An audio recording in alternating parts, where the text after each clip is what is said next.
Muy buenas noches, ¿cómo están? Es un gusto recibirlos de nueva cuenta el día de hoy en el marco de las actividades que estamos realizando de las enseñanzas del Maestro Jesús aquí en Cancún, Quintana Roo. Y bueno, el día de hoy vamos a hablar de las 7 palabras que el Maestro Jesús, fueron las últimas 7 palabras que dijo cuando estaba siendo crucificado. Esta actividad está basada en el libro de Rubén Cedeño de Jesús el Cristo, el cual está disponible tanto en forma física como en línea, para que ustedes puedan disponer de estos materiales y poder seguir estudiando este tema. Cuando nosotros hablamos del Maestro Jesús, estamos hablando de un gran inmenso amor. Él, su misión, su ministerio, su labor, vino a enseñarnos que el camino siempre es el amor, que no hay ningún otro sitio que nos pueda llevar a un lugar y a un refugio seguro que no sea el amor. Y al final, hasta el último suspiro, nos lo mostró con estas 7 palabras, que son más que 7 palabras, son 7 frases importantísimas que son para que nosotros reflexionemos en toda nuestra vida. A lo largo de nuestra vida y a lo largo de todo lo que va ocurriendo, hay muchísimas cosas que nos pasan y nos pasan sin ver, de las que nosotros no hacemos reflexión, y la vida se pasa así, como si fuera una cámara rápida en la que no pensamos, en la que no reflexionamos, en la que no hacemos un alto y no nos damos cuenta a pensar qué es aquello que la vida nos está mostrando. Una de las grandes lecciones que nos deja el Maestro Jesús es que sin importar cuál es el momento, siempre debemos estar atentos y conscientes. Que nunca es un mal momento, ni nunca es demasiado tarde, ni nunca es demasiado extremo para poder hacer lo que nos corresponde. Imagínense ustedes al Maestro Jesús en plena crucifixión, sufriendo físicamente todo lo que estaba pasando, el dolor físico, el trabajo mental que tenía que hacer de todo aquello que había aprendido y tenía que desarrollar en ese momento. Todas sus enseñanzas, todo lo que aprendió fue para aplicarlo en ese momento. El ver al amor de su vida, ¿cuál era el amor de su vida? Su madre, sufriendo en ese momento y sabiendo que él no podía flaquear. Y en ese momento de tanta tribulación, en ese momento tan extremo, él nos da una gran enseñanza a través de estas 7 frases. Esto es para que nosotros aprendamos que siempre es el momento oportuno. Y la primera es: Padre, perdónalos, no saben lo que hacen. Él, estando en la cruz y siendo crucificado, siendo vituperado, siendo malpreciado, con toda la clase de insultos, golpeado en el piso, despojado, sin ropas, con todo aquello que había sucedido, él llega y le dice con todo su amor al Padre: perdónalos, no saben lo que hacen. Y esto es una enseñanza enorme, gigante en nuestra vida, porque todos los días, a cada momento de nuestra existencia, se presentan situaciones fuertes y otras no tanto. Y entonces tenemos que tener nosotros el discernimiento primero para poder analizar qué es aquello que está pasando y después hacer lo correcto. ¿Y qué es lo correcto? Perdonar todo aquello que tenga que ser perdonado, sin importar cuál sea la circunstancia o la ofensa, sea pequeña o sea terrible. ¿Qué ofensa puede ser más grande que una como la que él sufrió? No por una persona ni por 2, por un pueblo entero. Y él, en medio de ese sufrimiento, dice: perdónalos, no saben lo que hacen. Y esto tiene un gran significado. Y es que si cada uno de nosotros supiéramos con plena conciencia lo que sucede en nuestra vida cuando nosotros no perdonamos, nunca haríamos algo así, porque nadie de nosotros quisiera estar sujeto a esa ley de causa y efecto.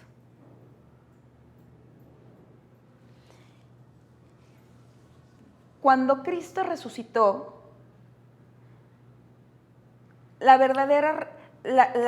su resurrección fue el perdón. Si Cristo en la cruz, si Jesús, el Maestro Jesús, no hubiera perdonado, la resurrección no hubiera sido posible.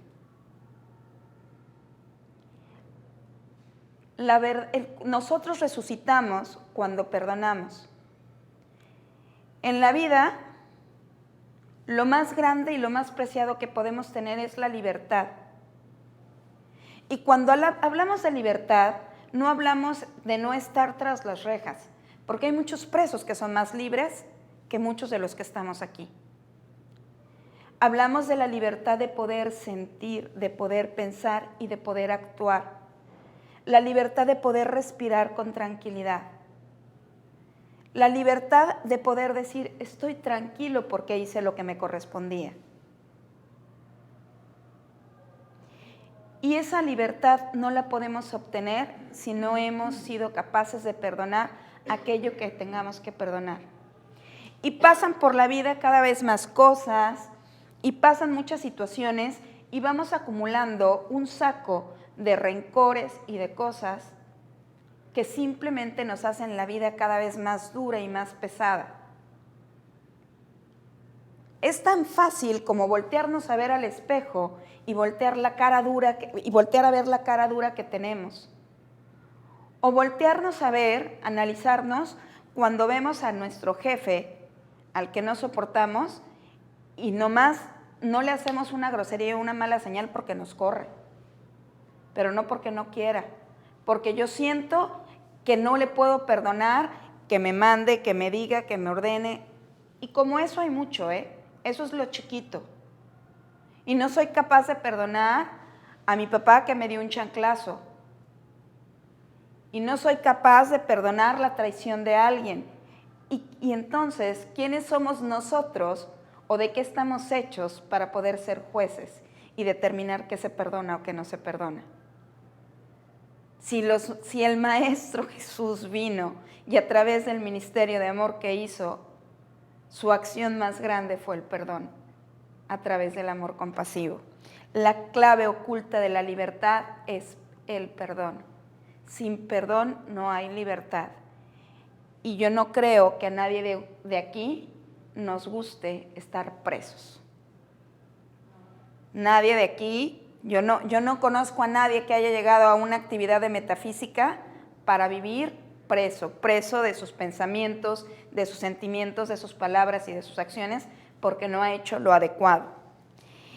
Y entonces, ya habíamos visto en algunas actividades lo importante que es poder hacer un conteo de nuestro día. No dejar cuentas pendientes. Y vamos otra vez a lo que está pasando con el Maestro Jesús. Imagínense todo lo que le podía venir a la cabeza en ese momento, después de todo lo que estaba pasando. Y el primer pensamiento, ¿para qué fue dedicado? Para el perdón. Entonces, no tenemos actividad más importante. Cuando alguien nos haga alguna ofensa en ese mismo momento, hay que aplicarla. Y entonces tenemos este decreto que podemos aplicar siempre en cada momento que se ocupe. Vamos a hacerlo todos juntos. Te perdono, te envuelvo en el manto de mi perdón. Te perdono, te envuelvo en el manto de mi perdón. Te perdono, te envuelvo en el manto de mi perdón. Gracias, Padre. Fíjense esto que es interesantísimo. Bueno, siempre que vas descubriendo una lectura y que vas descubriendo una enseñanza, hay cosas que para cada quien son sumamente iluminadoras. Bueno, Para mí es esto y se los comparto. Mientras más grandes son nuestros crucificadores, más grande debe ser nuestro perdón. Las personas crueles existen para que el perdonador se ejercite. ¿Y saben por qué? Porque el perdón es como un músculo. Hay que entrenarse. El perdón es como un músculo, hay que entrenarse. ¿Quién de aquí hace ejercicio? Uy, vamos a poner un gimnasio y vamos a hacer negocio porque hay muchos posibles clientes. Entonces, sabemos quien hace ejercicio, lo importante que es el entrenamiento diario, que hay que ponerle esfuerzo. O quien va a una clase sabemos que tiene que hacer su tarea. Pues el perdón es un músculo que se tiene que ejercitar. Y esos crucificadores que aparecen en nuestra vida, ¿quiénes son los crucificadores que aparecen en nuestra vida? ¿Quién me dice? Pues los que en cierta manera te hacen daño, porque bueno, te hacen, el que te traiciona, el que te roba, el que Te miente, el que te lastima, ¿quién más? ¿Quién da más? Tus sentimientos también, que tienes tú de rencor, Sí. que vas acumulando, es un crucificador. También, ¿quién más? ¿Nuestra propia personalidad? Nuestra propia personalidad cuando dejamos que nos tome, ¿quién da más? yo creo que la discordia en general, ¿no? La discordia en general. Nuestros crucificadores son aquellas situaciones que aparecen en la vida para mostrarnos qué es lo que debemos hacer en ese momento. El hecho de que estemos nosotros aquí en una actividad de metafísica y que digamos, a ver, todos nos tenemos que perdonar y todos tenemos que aplicar el amor compasivo y esto es muy bonito, no crean que quiere decir que allá afuera todos están dispuestos a hacer su tarea. De ninguna manera. Estamos aquí para saber qué es lo que nosotros debemos hacer y ya sabremos nosotros si estamos dispuestos a hacerlo. Pero también hay muchos de los que están aquí que saben lo que tienen que hacer y tampoco lo hacen. Pero esto nos sirve para poder tener las herramientas necesarias para sacarlas en el momento adecuado y hacer uso de ellas. Para poder tener la fortaleza necesaria y hacer lo que nos corresponde. Perdonar y ser perdonado es divino. Esto es espectacularmente grande. Perdonar y ser perdonado es divino. Y el Maestro Jesús nos dice que para esto hay 6 pautas. 6 pautas que debemos de aplicar en todas las situaciones que se nos presentan en la vida. Y el primero, vamos a ver, ¿quién me ayuda a leer el primero? A ver, vas, Solecito. Si al presentar tu ofrenda en el altar, te acuerdas que tu hermano tiene alguna queja contra ti, deja tu ofrenda ante el altar, ve a reconciliarte con tu hermano y solo entonces regresa a presentar tu ofrenda. Ok, ¿y esto qué quiere decir? ¿Quién me dice? Que no podemos, digamos, fingir de ser buenos cuando tenemos rencores con alguna persona Pero a lo mejor no finges, a lo mejor si eres bueno, simplemente tienes chamba ahí pendiente. ¿Quién más me dice? A ver, Sol. Por ejemplo, si tenemos algún desacuerdo o con alguna persona o algo y yo estoy haciendo mi oración, pero si recuerdo que tengo esa situación todavía... Solamente si la recuerdas. Pues bueno, que está ahí presente. Ok, Entonces, pues primero hay que ir a reconciliarse. ya. ¿Quién más? Bueno, es que yo considero también que a veces no es necesario el que tengas a la persona enfrente y le digas, ay, te perdono, porque primero está tu tranquilidad de decir, yo no tengo ningún rencor hacia esa persona. O sea, y te pero a lo perdono. mejor ella es la que te tiene que perdonar a ti. Es que a veces no lo entiendes, a lo mejor estás equivocada, que tú tienes la culpa. A ver, no, a ver. ¿Quién más? A ver, Eli. Considero que primero tenemos que perdonarnos nosotros y después otorgar el perdón. Ok. cuando hablamos cuando el Maestro Jesús nos dice, si vas a hacer una ofrenda al altar, pero tienes alguna deuda pendiente con tu hermano, ve y hazla. Quiere decir que no hay nada más importante que aplicar primero el ejercicio del perdón. Que de nada nos sirve ir y poner una ofrenda en el altar si no hemos hecho primero lo primero. En él siempre hay un orden divino y lo primero es perdonar. De nada nos sirve ir y estar ofreciendo ofrendas si no hemos hecho el trabajo previo. Entonces te dice, ve y haz tu tarea, haz lo que te corresponde y luego ven y deja tu ofrenda. La que sigue, ¿quién la lee? Trata de llegar enseguida a un acuerdo con tu adversario mientras vas caminando con él. ¿Qué quiere decir? ¿Nadie? Ok. Vamos dejando las cosas para despuesito. Porque bueno, ya que nosotros vamos a pensar, si es tu adversario y tienes algo que redimir con él o él contigo, pues a veces como que no está tan bonito. Hacer un ejercicio de tener que redimir las cosas en el momento, ya sea que lo tengas que hablar de frente, que tengas que sentarte a hacer llama violeta, que tengas que resolverlo, implica reconocimiento de tu parte. También, pues, no sé, me pregunto, si podría ser que no sea demasiado tarde, o sea, es decir, ¿no? Si tú tienes, por ejemplo, un problema, o sea, un rencor con tu padre, ¿no? Por decir algo, mientras está aquí, y no esperar que ya no esté, cuando no tiene nada que ver. Sí, no. Habla de que las cosas las debemos solucionar en ese momento antes de que la situación te tome. O sea, en ese momento sucedió, vas caminando de la mano con la situación, así como sucedió, en ese mismo instante lo resuelvas. No dejas que nada se acumule. Perdón, mande. ¿No? Ok. La tercera, ¿quién la lee? No hagan frente al que les hace el mal.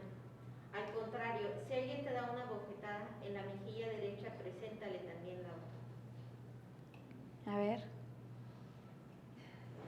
A ver, ¿quién me dice? Qué callados están todos hoy. A todos les comió la lengua el ratón.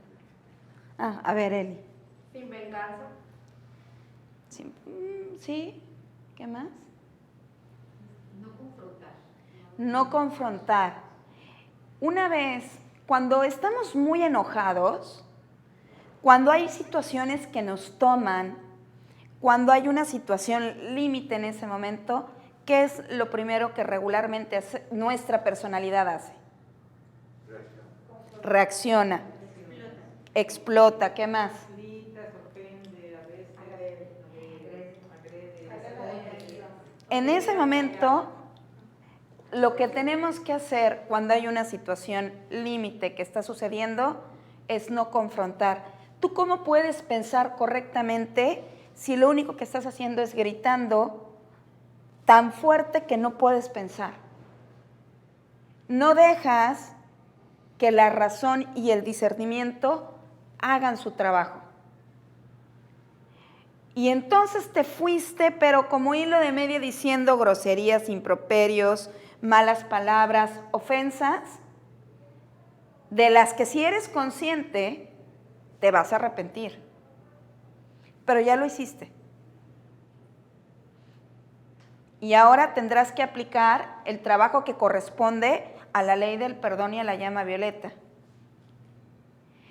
Y este trabajo, por supuesto que esto se trata de perdonar. Estamos viendo las 6 claves del perdón, pero se trata de discernir y se trata de no mover causas que generen el que tengamos que llegar a ese momento.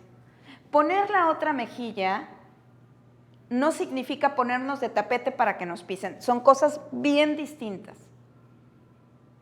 No significa permitir que alguien nos falte al respeto o que alguien abusa de nosotros.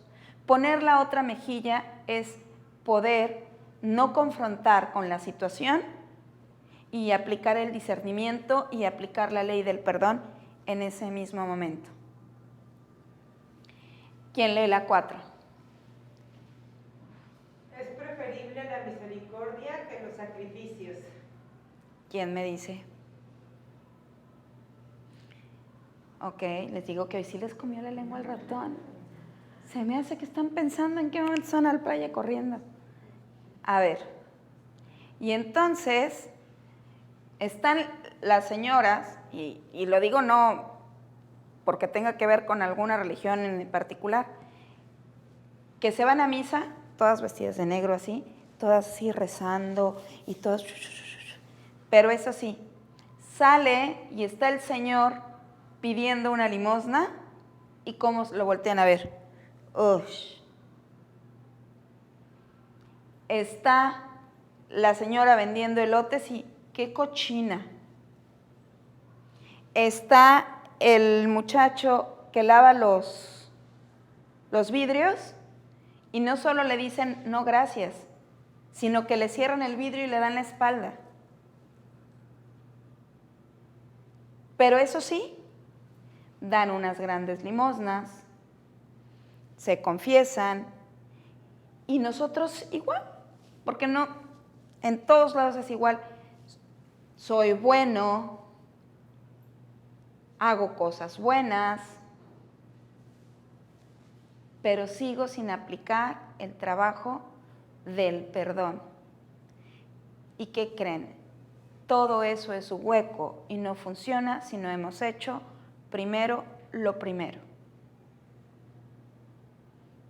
Si no nos hemos reconciliado con quien tenemos que reconciliarnos. Y reconciliarnos es mucho más que decir ya perdoné. Reconciliarnos es olvidarnos del agravio, darle vuelta a la página. ¿Cómo sienten ustedes? ¿Alguien ha estado muy enojado? Así que sienten que les va a salir humo de las orejas y que sienten que quisieran hacerle así con quien están enojados. ¿Alguien ha estado así? Sí. Imagínense que alguien sintiera eso así por ustedes. Por ley de causa y efecto, cada que lo hacemos, provocamos que eso, en algún momento de nuestra vida, alguien sienta por nosotros. Imagínense si eso les gustaría. La siguiente, Arlette. Yo te perdoné. No, Perdonar las ofensas del hermano hasta 70 veces 7. Pero es que me la volvió a hacer y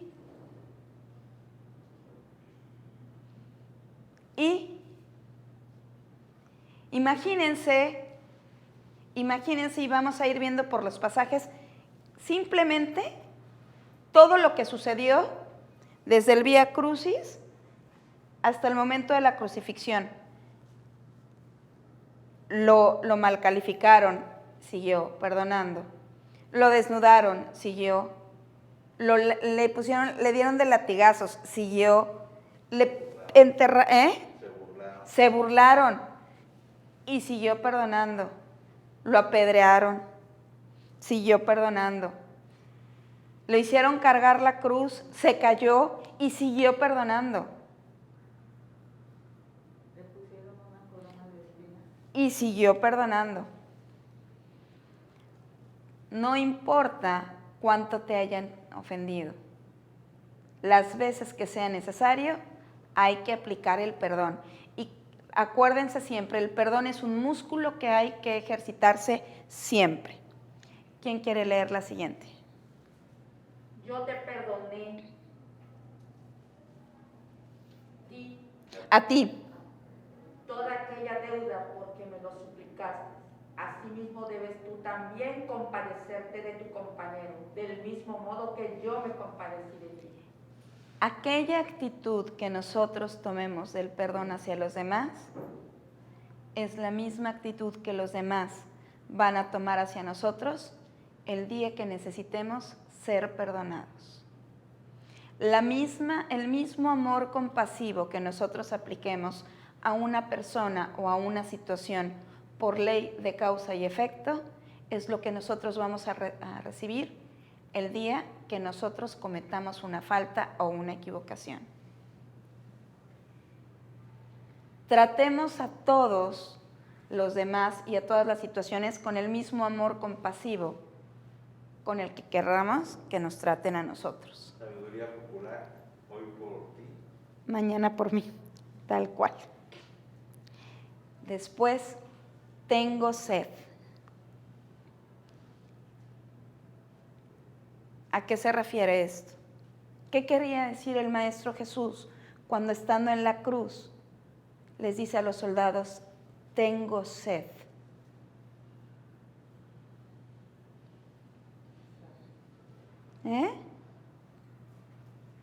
Él estando en la cruz, como les decía, da su última enseñanza a través de estas frases.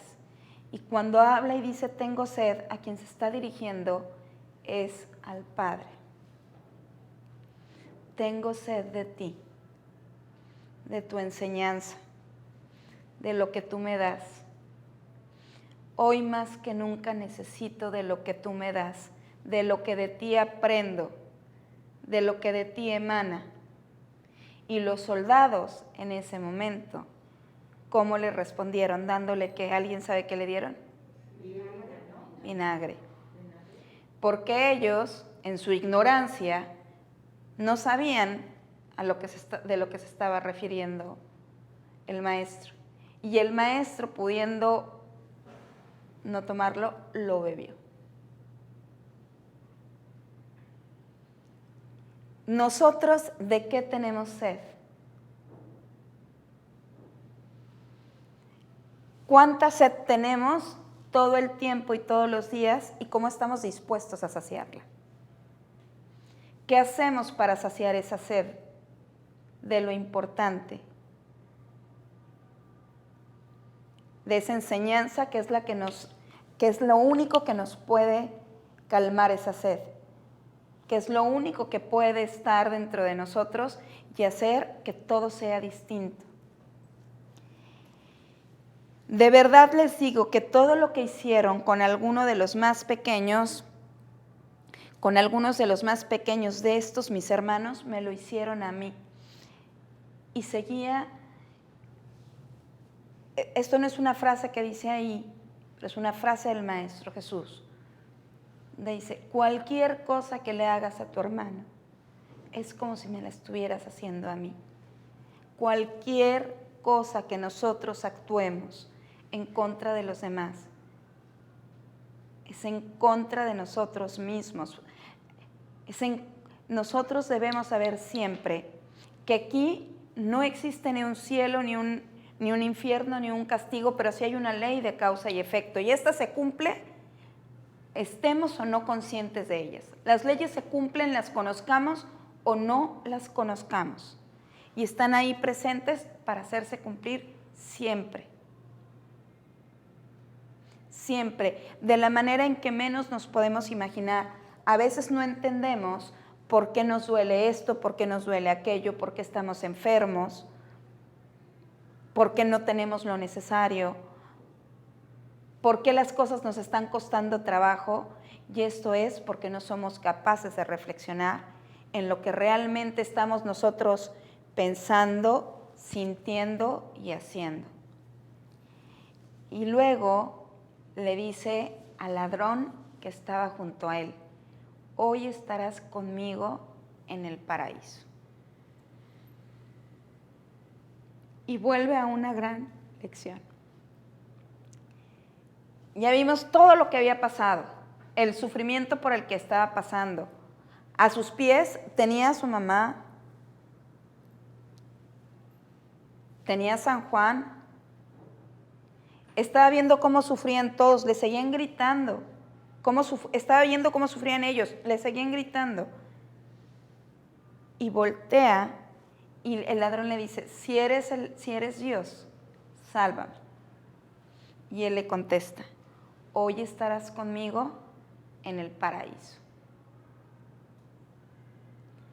¿Alguien puede decirme qué quiere decir esto? ¿Qué entienden por esto? Pues que aún en la cruz y con todo su dolor y como estaba él sufriendo, con ese amor compasivo y misericordioso, no le importó qué persona fuera, creo que es Barrabás, ¿no? Así es. Pero él le dijo, tú estarás conmigo en el paraíso, y eso también es una gran prueba o un acto de perdón y de misericordia, porque no se puso a pensar qué había hecho antes este ladrón. O sea, sí, ¿qué más? ¿Hay algo más? Ayudar. Esas palabras que le dices como para calmarlo y que va a ir a un lugar mejor. O sea, sí, pero hay algo más todavía, algo toral en esta instrucción. El maestro, imagínense el maestro, imagínense el trabajo que venía haciendo, todo lo que aprendió. Y le dice al ladrón, hoy estarás conmigo en el cielo. No le importa que sea un ladrón, un asesino, un malviviente, un drogadicto, que haya hecho cualquier cosa tan terrible, no era importante para decirle, tú puedes acceder al cielo. Y nosotros dedicamos nuestra vida a calificar a aquel que ni siquiera conocemos. Vemos las noticias y decimos, de aquel que no conocemos, este es esto y esto, ojalá esto y esto y esto, o nomás fue el primo de un amigo. Imagínense, cada que nosotros calificamos a alguien, por ley de causa y efecto venimos, ¿cómo nos van a calificar a nosotros?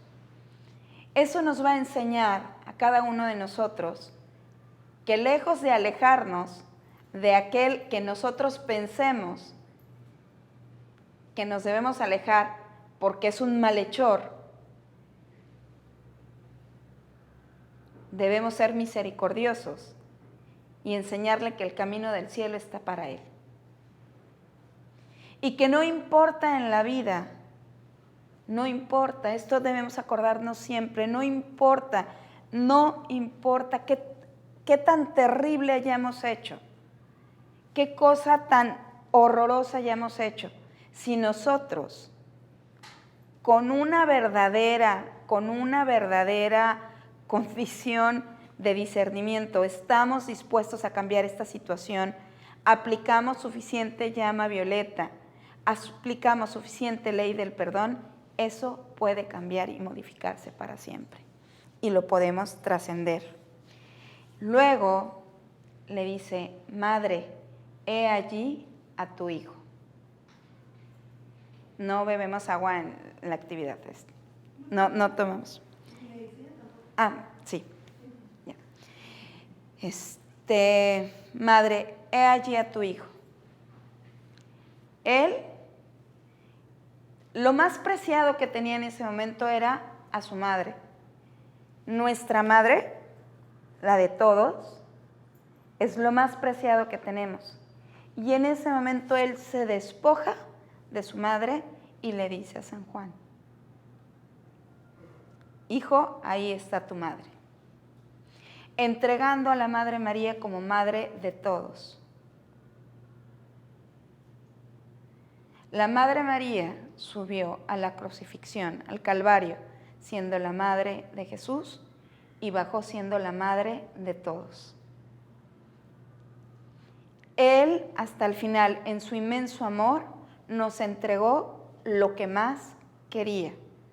Y con eso nos enseñó que nosotros, el acto más grande que podemos hacer es enseñarle como una madre le puede enseñar a un hijo el camino que es correcto. Y si él fue capaz de despojarse de lo más querido que tenemos, nosotros a qué estamos dispuestos para hacer lo necesario.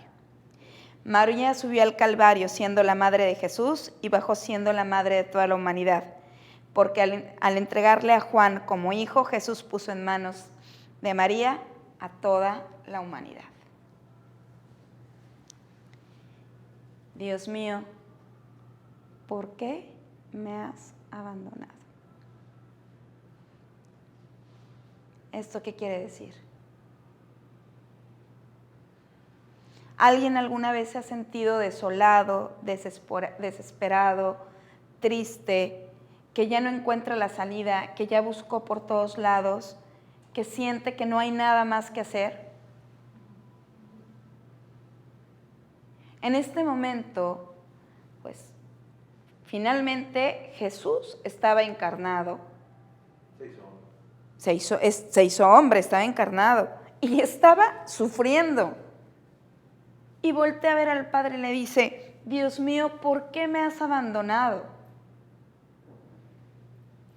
Pero este vacío al que tenemos que llegar es el lugar en donde todos deberíamos estar. De hecho, es lo que representa la cuarta iniciación, que es la soledad total y absoluta, donde estamos totalmente desolados, donde nos despojamos de absolutamente todo.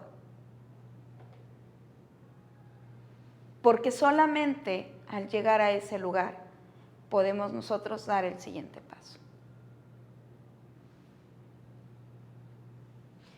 Después de eso, nosotros podemos saber que Dios nunca nos abandona, que siempre está ahí.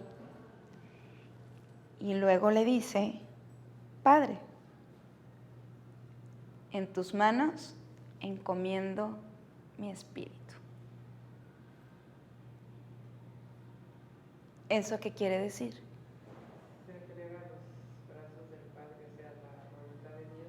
Así es. ¿Y cuál es la voluntad de Dios? El bien. Cuando Jesús le dice al Padre, en tus manos encomiendo mi espíritu, le dice, sé que aquí todo va a estar bien. La prueba ha sido dura. Las circunstancias han sido difíciles. Yo sabía que tenía que pasar por esto y yo lo acepté. Y me está costando trabajo. He hecho lo que he aprendido. Y hoy sé que solamente en ti todo está bien. Padre, en ti encomiendo mi espíritu. ¿Cuántas veces o con cuánta confianza nos dejamos caer en los brazos del Padre? En los brazos de nuestra amada divina presencia de Dios yo soy, para que se cumpla nuestro plan divino de perfección siempre. ¿Qué tanta confianza tenemos en dejarnos caer y saber que todo va a estar bien? Sin importar lo que hay en medio, sin importar la circunstancia, sin ponerle adjetivos a las cosas, sin esperar ni calificar cómo se van a solucionar las cosas ni qué va a pasar, simplemente confiando, haciendo lo más grande que podemos hacer, que es tener un acto de fe indestructible e incorrompible.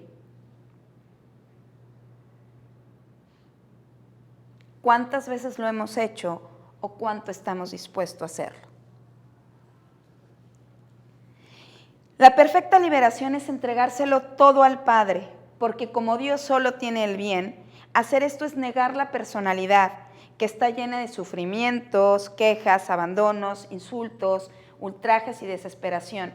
En el Padre todo es perfecto. Abandonarnos a nuestra amada divina presencia de Dios yo soy es dejar que nuestro plan divino de perfección se manifieste en la vida, donde todo es lo adecuado. Y al final, ¿cómo dice todos? Todo está consumado.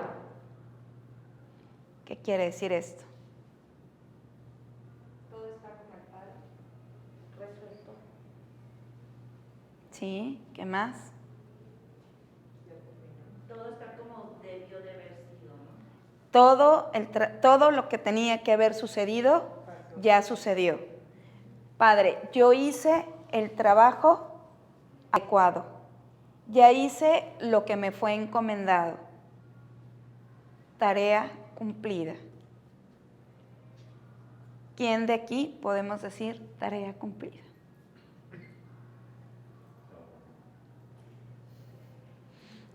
¿Cuánto nos falta para poder decir la tarea está hecha? ¿Y qué estamos haciendo para poder hacer nuestras planas de repeticiones, así como en el kinder, hasta que esto nos salga bien? Porque bueno, venir aquí a la actividad, poder hablar del Maestro Jesús en esta Semana Mayor y poder hacer, y que esta reflexión sea lo suficientemente importante en cada una de ustedes para que se quede no solamente en esta época, sino en toda la vida, porque es algo con sus enseñanzas, es algo con lo que tenemos que trabajar. Que estamos dispuestos para hacer lo necesario y llegar a decir, todo está consumado, la tarea está hecha, el trabajo está realizado. Y bueno, no sé si alguien tenga alguna pregunta. Bueno, pues hasta aquí la actividad del día de hoy. Espero que estas enseñanzas de las 7 palabras del Maestro Jesús les funcionen.